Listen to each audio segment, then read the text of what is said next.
For the very first episode of the Money Panda, I brought together three players in the Web 3.0 industry to talk about stablecoins, the almighty stablecoins. So let's get into it, shall we? Welcome to the Money Panda, hosted by Elvis Kolawole. Firstly, I got to speak with Abdullah Jadu. Welcome everyone, welcome to the Money Panda podcast. Today I have Abdullah, who is a big bull on Web3. Despite the changing tides, he remains very bullish, and I really love the energy he brings. He's involved in many different projects. How about you tell us a little bit about what you're involved in the Web3 ecosystem real quick? Yeah, definitely. Yeah, no, thank you for having me on. I'm super excited to be here.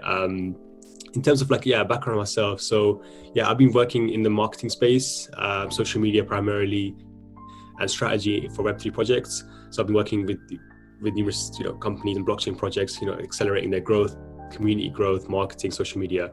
I've had the luxury of working with so many different interesting companies, and like you perfectly stated, I'm a big bull when it comes to Web3. I always have been. I've been in the space since 2017, and since then I haven't really left.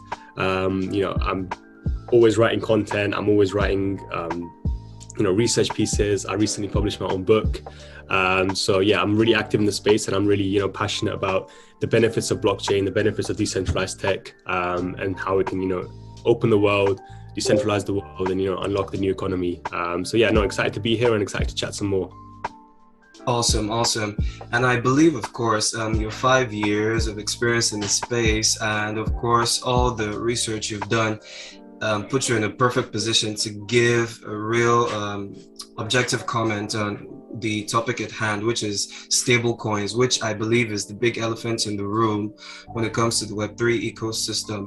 So, of course, in the context of the crash that happened recently concerning USD, I think it's quite important to see how important stablecoins are to the ecosystem. I do know, for example, how I feel stablecoins are important to the entire ecosystem. But to you, why do you feel stablecoins are very important? Yeah, well, stablecoins are one of the key things in the crypto Web3 ecosystem, because they're effectively the key liquidity provider for a lot of the cryptocurrencies. So people need stable liquidity. Businesses, institutions, retail, even people like you and me. We need certain holdings that are stable, because crypto is volatile. There's a lot of risk attached to it, and if you're a business, you're conducting transactions, you don't want to lose on volatility. So I think stable coins are really key for retail and institutions. And with some of the biggest stable coins right now make up the biggest market cap in the whole of crypto. So they're vital for the space. We obviously have different types of stable coins. We have centralized, we have decentralized ones. But in essence, I think the concept behind them and their usability, their functionality is vital. And without stable coins, we wouldn't be here. Because stable coins are allowing institutions to enter the market. They're allowing big players, market makers, liquidity providers, all these kind of different frameworks to enter the market in a safe, secure way. And I say secure with a pinch of salt now, because seeing as what's happened quite recently, it has really opened the world of how does a stablecoin really work? Is it safe? Is it really secure? So there's a lot of questions now, I think, that you're going to ask as well. Is that are we safe to use stablecoins? Because there's so many different ones right now. Each one is touting their stability. Even with UST, we saw that their founder was on Twitter all the time, touting how secure it was, how secure it was, basically in a sense that they would never lose its peg. We obviously saw what happened quite recently, the whole situation with Terra, the Luna ecosystem, its collapse, one of the biggest collapse I think in crypto history. And I think if you compare it to the 2008 financial crash, it was bigger than the Lehman Brothers. We in crypto, we seem to quickly forget things, but I think it's really important to know that some of these crashes are bigger than anything that's happened in the financial system. So I want to get your take on that. So you really actually think this was our Lehman Brothers moment, or you think there could be something that could be bigger? The cryptocurrency Lehman Brothers moment. I think it could be, but with the way the ecosystem is kind of positioned, is that there's no single point of failure, whereas in the financial system, the Lehman Brothers moment was quite significant because it was the fall of the biggest hedge fund, the biggest, one of the biggest banks at the time. But with crypto, what the beauty of crypto is that if you notice, Terra collapsed, and Terra was one of the largest ecosystems in the space, but crypto seems to be going on as normal. And that's the interesting thing, is that crypto is, when you're a decentralized economy, you have less room for failure in terms of single point of failure. So if a single ecosystem goes down or something fails, then you have others that take over and take its space. So there's definitely more robustness when it comes to crypto and Web3. And that's something that, I want to emphasize on, is that, this by size is comparable, even bigger than the Lehman Brothers moment, but by the effects, it's not. Because crypto seems to be going on as normal. Obviously, time will tell in terms of how regulations play a role, how other stablecoins fare. But for now, I think even with one of the largest collapsed ecosystems, which is Terra, crypto seems to be going on as normal. There doesn't seem to be a huge knock-on effect. But obviously, time will tell. This is still very early days. There's a lot of VC funds. There's a lot of exchanges that were heavily bought into the Terra ecosystem, and they will come out and they will obviously, do a post-mortem in terms of what happened to them. So yeah, it's still obviously a developing situation, but yeah, definitely it really has showed as well in a positive way that crypto is really robust, and there's no single point of failure, as long as we see it right now. It's great you say that, because I think the very ethos of the blockchain is that there is never supposed to be one single, there is not supposed to be like a single point of failure that could undermine the entire system. It's supposed to be robust enough to survive plenty of shocks from different angles. And but when you look at it at the same time, the idea of stable coins is to be able to be one of those hedges against volatility, as you said, and it is to be stable, in quote, to actually be stable, in quote, and to be one of those guardians of the stability of the entire ecosystem. So with this in mind, what do you think they're doing wrong? I think in a way it might be obvious to me, but just tell us, like, what do you think, for example, the biggest players are doing wrong right now? Yeah, sure. I think the biggest problems right now lie with transparency. That's something that I think is the biggest. I think across the board, whether it's centralized or decentralized, I think transparency is the key thing that's lacking. And to people like myself, people like yourself, I think we just need, the retail community just needs a little bit more of assurance that the collateral that's backing these stable coins is there. And if it's under collateralized, then they should be very specific and specify that. And if it's over collateralized, they need to tell us what it is backed with. So I think certain companies are quite good with that. With USDC, the company backing that circle, they obviously publish a lot of audits, and they're backed one-to-one. Even Tether, they do publish audits, and they are redeemable. I think even during the crisis over the last few weeks, with Tether, I think over 10 billion has been redeemed. So there is definitely money backing it. But I think what the community needs, and I think I speak for a lot of the community here, is that we need stability and we need professionalism in terms of provide a source of your funds, right? I mean, every stablecoin saying we're backed by something. Either we're backed by crypto, we're backed with cash, we're backed with paper, commercial paper, whatever. But I think it just needs to be very simple, and it just needs to show what are you backed by. If you're not backed by something, be very clear with the people. Don't lead them on. And in the case of UST, we saw basically something called like a death spiral play out, because it was backed by essentially its native currency, which was Terra, Luna. So what happened was that with the way it was functioning is that UST could be burnt for $1 of Terra, and it was like an arbitrage opportunity for people to make money. But basically that got quickly exploited, because as the price of UST kept going down, people kept burning UST for Terra, and then they kept selling Luna as well. And then when that kept happening, both cryptos were collapsing. So in the case of decentralized algo stablecoins, that's something to take into account, is that they need to be heavily over collateralized, and they can't only be collateralized by one currency. In the case of Terra and UST, they were collateralized by, I believe it was obviously by Luna, and also they had like a small amount of BTC reserves. Now the BTC reserves was a good choice, right? Because you need to be collateralized by multiple currencies, because you don't want to be, like we're talking about single point of failure. You don't want a single point of failure. If Luna collapsed, then UST collapsed, and that's what happened.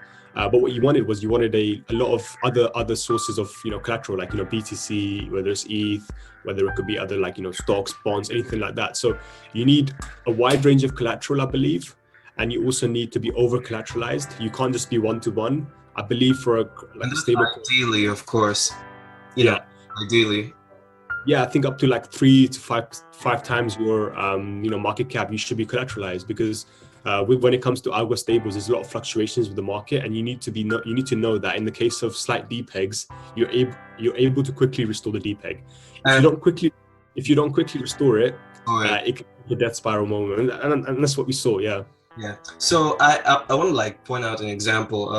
Now that you speak about DPEGs and actually collateralizing these assets, it reminds me a bit of the American dollar and the gold standard, how that was like quickly removed, and then nothing exactly happened. There wasn't necessarily accountability from the point of the dollar or the Fed.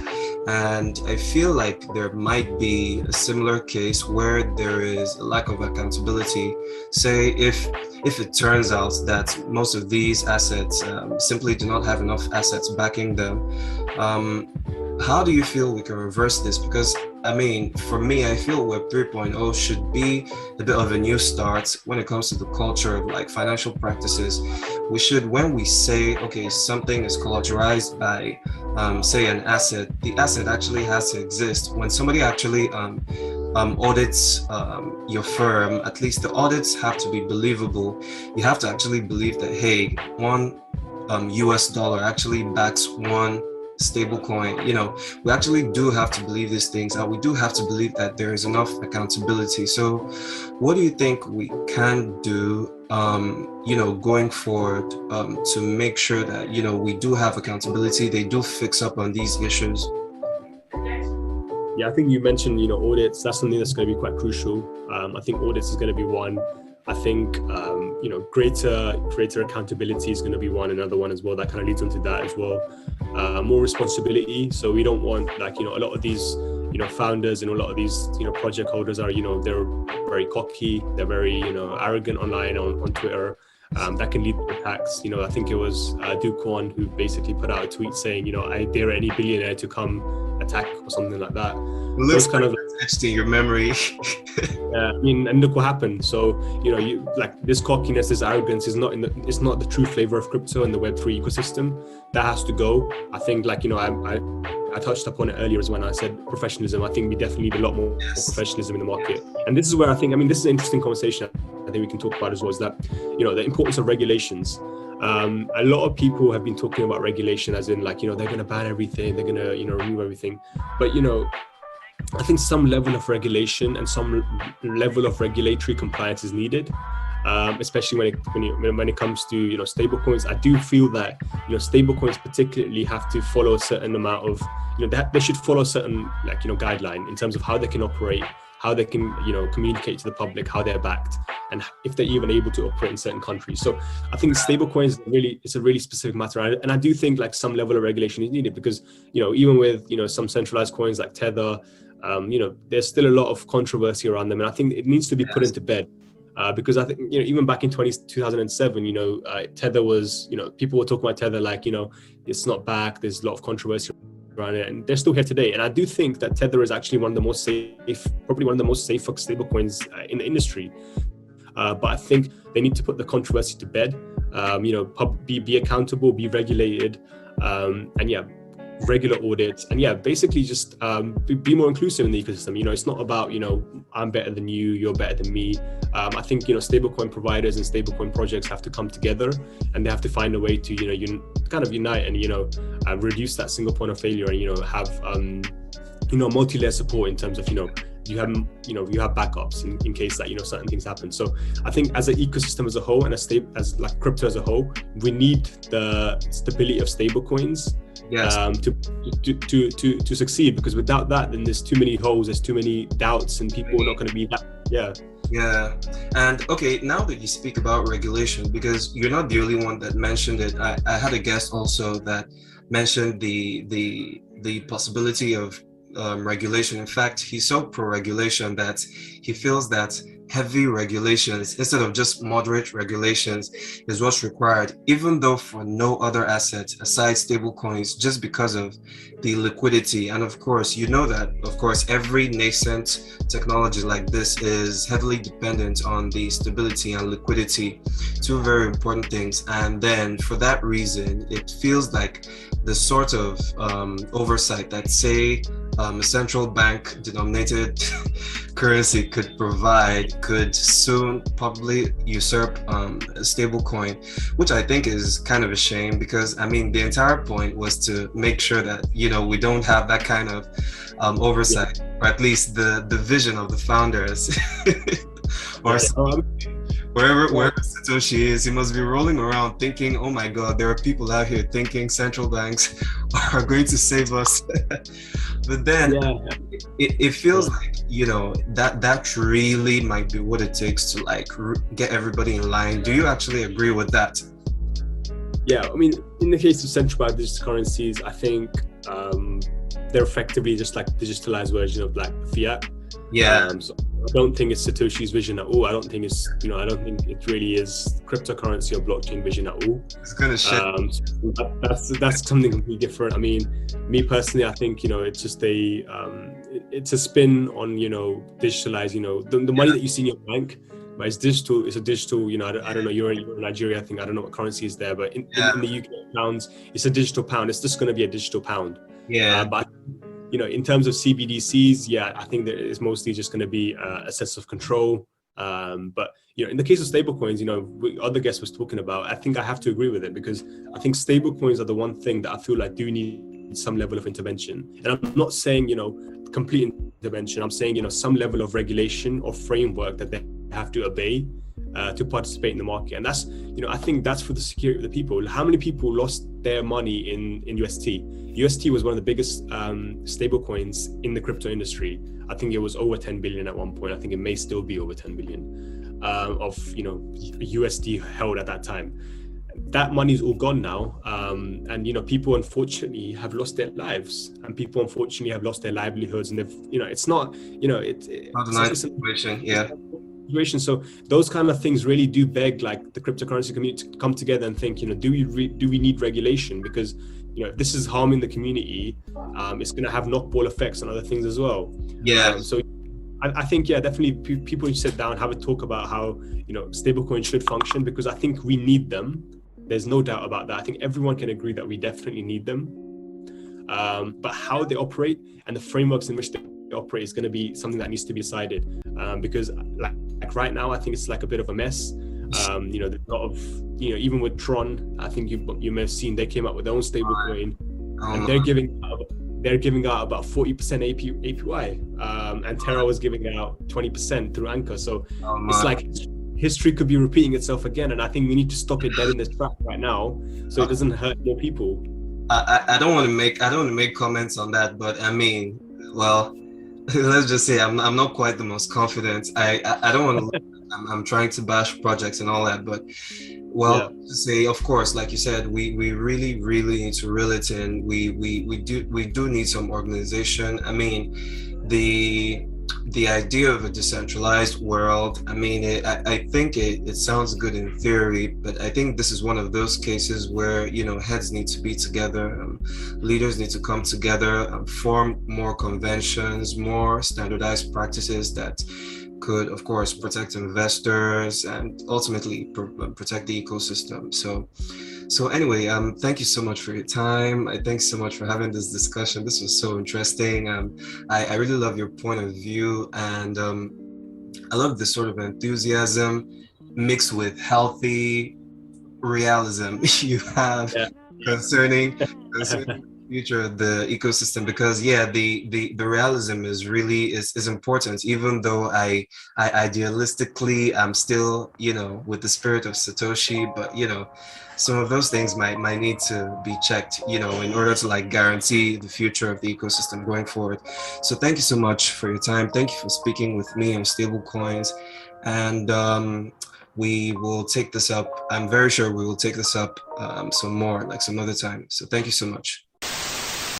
I also got some hot takes from Davis Dargelis. Welcome. You're welcome today. I'm so happy to have you. So real quick, can you give me a bit of your background in the Web3 space? Yeah, thanks, Elvis, for inviting me. My name is Davis. Together with my company, Be a Global, we are providing consultancy and advisory services to the Web3 companies. And our competencies include starting from the marketing and ending with the product development. And yes, as we are on this podcast, I'm very passionate about the Web3 and what is happening all around us. And I believe that's the future where we are going right now. All right, that's awesome. So let's get into it. So, as I asked you previously, why do you think stablecoins are important? For me, I think they're very important. I can tell right now why I feel they are important, especially for me personally, my own wallets. But why do you think stablecoins are important? Yeah, this is a very good question. I believe the first thing and the most important is for me as a service provider, I can receive the funds, I can receive the payment of my work in a stablecoin. And we already talked about this before the interview. And the thing is that imagine the situation if someone pays you in Ethereum or maybe even in Luna, for example. It would be really funny if it happened like 2 weeks ago. But yeah, imagine the situation that someone pays you in Ethereum. You are not sure how much money you will get like tomorrow or even in 5 minutes. So stablecoins are pretty much like solving this issue. So you are like getting the exact currency, exact amount of money how you were planning. Awesome. So, I mean, we've established that, yeah, they are so good because they are actually pegged to a fiat currency. But I mean, that in theory should be a really good thing, right? So, I mean, why do you think it's going wrong for some of them? Because I mean, we recently had this implosion of UST, and we've also heard, of course, criticisms of the biggest stablecoin at the markets, which is Tether. And of course there's criticism of the peg not being exact. So why, what do you think they're doing wrong at the moment, stable coins? From my point of view, I think the biggest issue is that the stable coins are not like regulated, at least like they are not backed with some real capital. Because what we recently faced with the Luna, it was like an issue from the Luna developers, right? So if the stablecoins would be like backed with the real capital, not just like with the token who can like increase and decrease in the value, then we would be in a totally different situation. And actually, we really see that this Luna crash is like impacting like all of the players in the market. But from one point of view, it's actually good because only strong players will survive. So Wow. we can like look at this issue vice versa. It's maybe bad, but long-term players will survive. Wow, so it's the survival of the fittest. I like Yeah, that. it's a hard truth. Yeah, I like your mindset. I really like your mindset. I mean, I like that because, of course, when the best of the best actually survive, it's the best like in the longer term, because the ones that actually do survive are the ones with real utility, the ones who have actually like passed through the trials and who know how to overcome, obstacles like much easier. And that's better for the consumers as well. So, Yeah. going forward, let me ask you just one last question. So, what do you think, say, for example, stable coins that are not exactly pegged to fiat currency is one for one, or stable coins that might be at a danger of losing their peg, what do you think they could do right going forward? We all want to live in a pretty decentralized world, but again, I will mention Luna case. When that all happened, a lot of people, especially in Singapore, which is really financially regulated, a lot of people turned to the regulators and asked for a help. And yeah, from one side, they are like, how to say, they are like traitors because we all want to live in a decentralized world and we want to live like with no regulations. But actually, the regulation is something that could actually help in the cases like this, because like big organizations will take care and oversee what is happening, and the cases like with Luna will never happen again. Of course, they will happen. We need just wait, maybe a couple of months, maybe a couple of years, but these cases will happen again and again. But still, if there will be like at least some regulation, then I believe that it would be like much easier to hold the volume.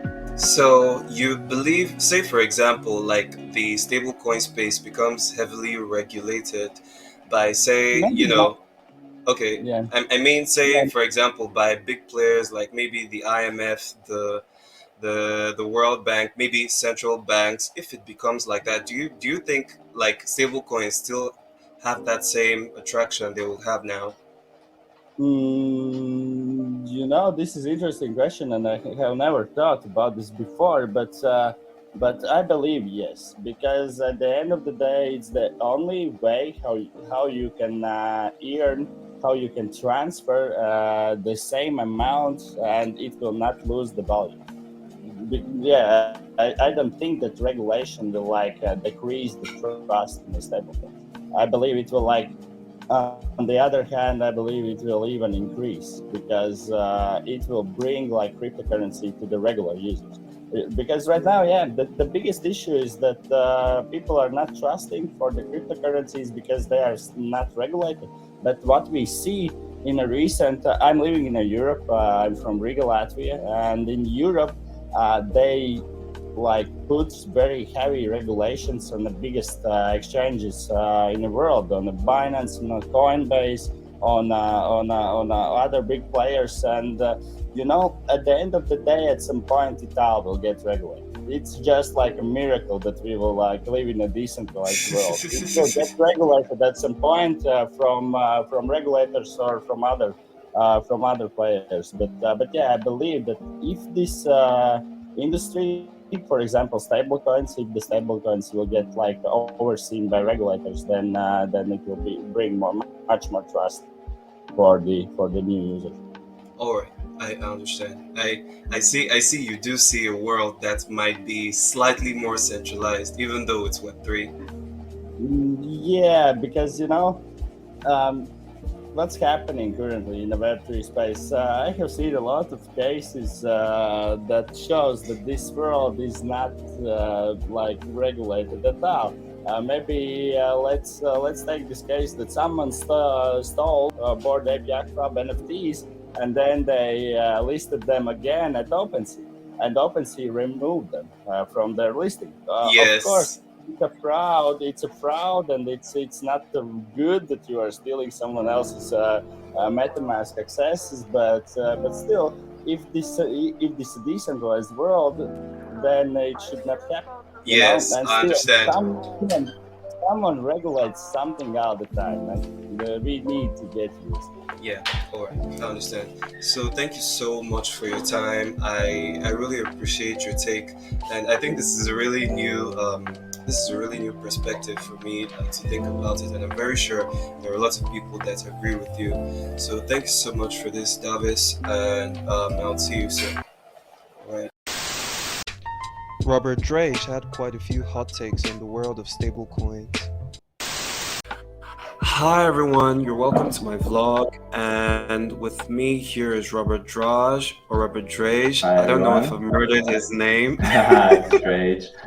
No worries, you got it right. And yeah, and he's a crypto news reporter, and we're here to talk about stablecoins. I mean, this is a month where we've had to grapple with the reality of stablecoins and where they actually fit in the future of the ecosystem and what effects they could actually have for cryptocurrencies and blockchain and Web 3.0 as a whole. So I'm here with Robert, and we're going to talk about stablecoins, definitely. Yeah, So for sure. the first thing I want to ask, as I said previously, is why do you think stablecoins are important? I think I know why stablecoins are important to me, right? I'd Yeah, like to know always. from your perspective, why do you think stablecoins are important? For sure.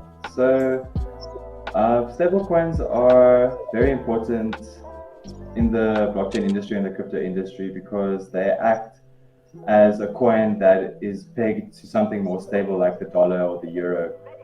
So stable coins, like I said, are usually pegged to the US dollar.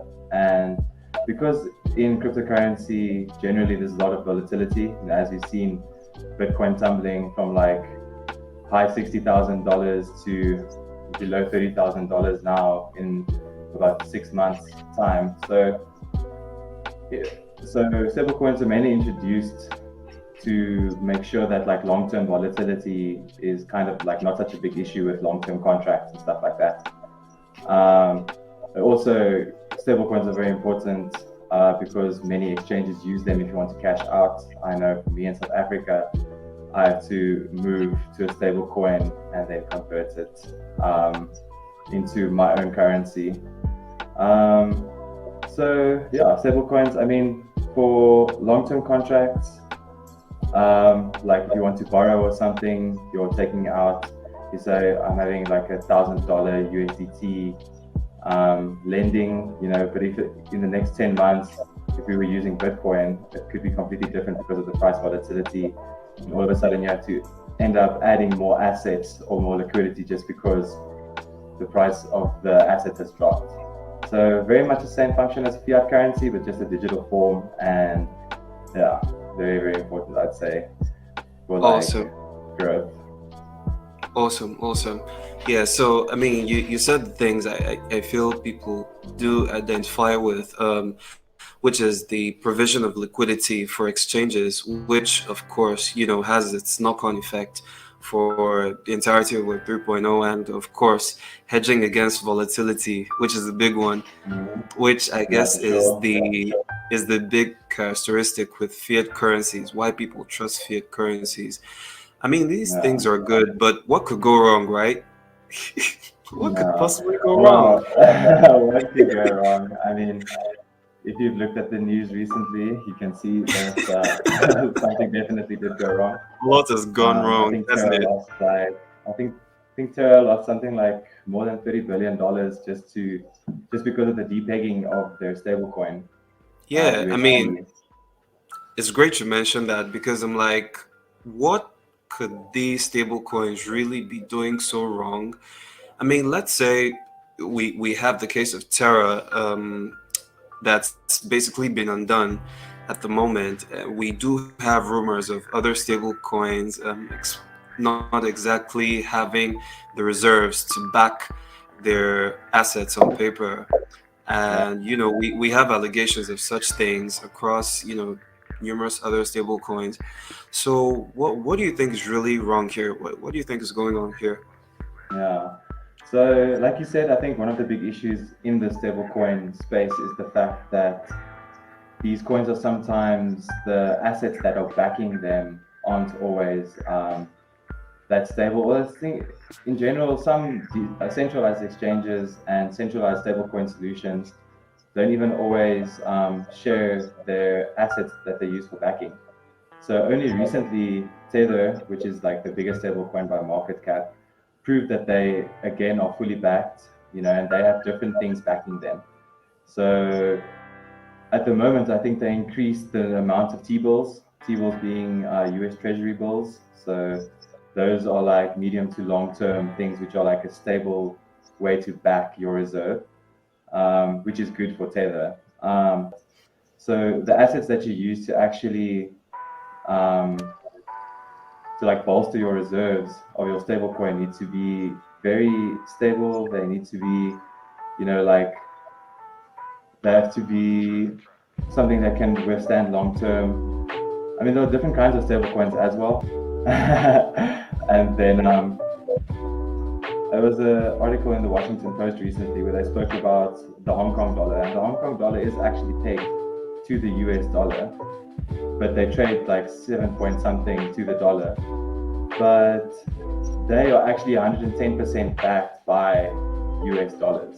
So it's very interesting the type of assets that you use as your reserve for a stablecoin. So I think that's one of the major places where people are going wrong in creating stablecoins, is the assets that are actually used to back it.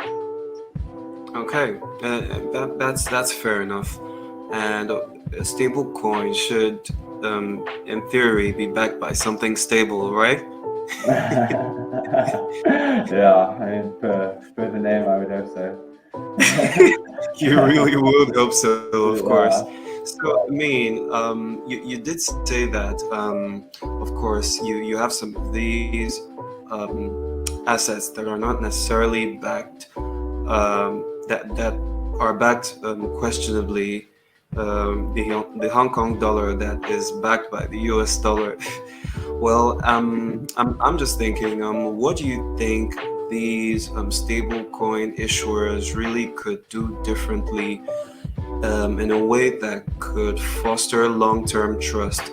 It's not just the stability, it's not just the technical stability, of course, as you know, it's also a matter of trust and the impression that is actually given.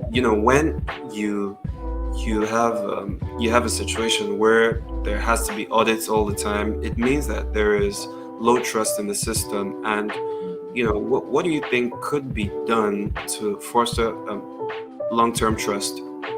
No, it's a very good point that you have there, because I remember even, I think last year, in the beginning of the year, Tether was, under scrutiny because people didn't actually know what they were using to back their coin, to back the stable coin. I think regulation is going to become a very big thing. I think governments might start stepping in. I mean, we've seen a very big push towards central bank digital currencies. A lot of countries busy working on those, and that is then basically a digital currency issued by the central bank of that country. So that's kind of the scary alternative, where the government start issuing stable coins instead of what I would suggest, or in my opinion would work really well, is like a centralized autonomous organization, a DAO. So we have a DAO.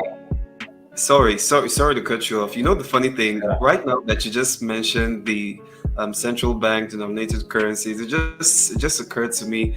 I mean, in theory, like, the stability of the central bank should really be good news. It's just that in this space, it probably might not be, right?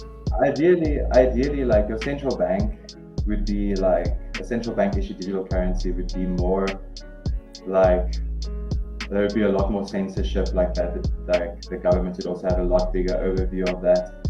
But I think the more ideal situation is where you have a DAO kind of having oversight of these massive funds, and not strict regulation, but we have very good guidelines and policies.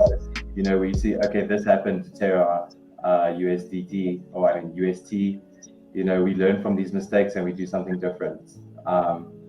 So I think it definitely boils down to having proper standards in place where people know that the assets backing the stable coins will ensure like a long-term stability. I mean, even if a central bank does issue it, the stability of that coin is dependent on the economy of that current. I mean, if Zimbabwe released a stable coin, like, that would not have been good, for example. So, I mean, I think it's a very interesting time to be in crypto. Stable coins require a lot of backing and require a lot of money. So private companies, it becomes very difficult, or interesting rather, when private companies start dealing with stuff like this. So maybe you would have a mix of private companies and central banks. It's very interesting. Well, one is good Wow. to go anyway, I think.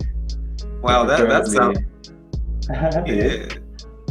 yeah, that sounds utopian. Maybe a mixture of like central banks and private companies having better regulated stablecoins, right? Yeah, having proper regulation, having standards, and knowing that, if this happens, if we implement this mechanism, this could be the possible outcome. Like having big teams of people deciding making these very important decisions, because as you've seen with Terra, it's affected a lot of people, and a lot of people have lost of money. So, I mean, ideally that wouldn't happen. I understand. Thank you so much. Thank you so much Yeah, for your pleasure. comments.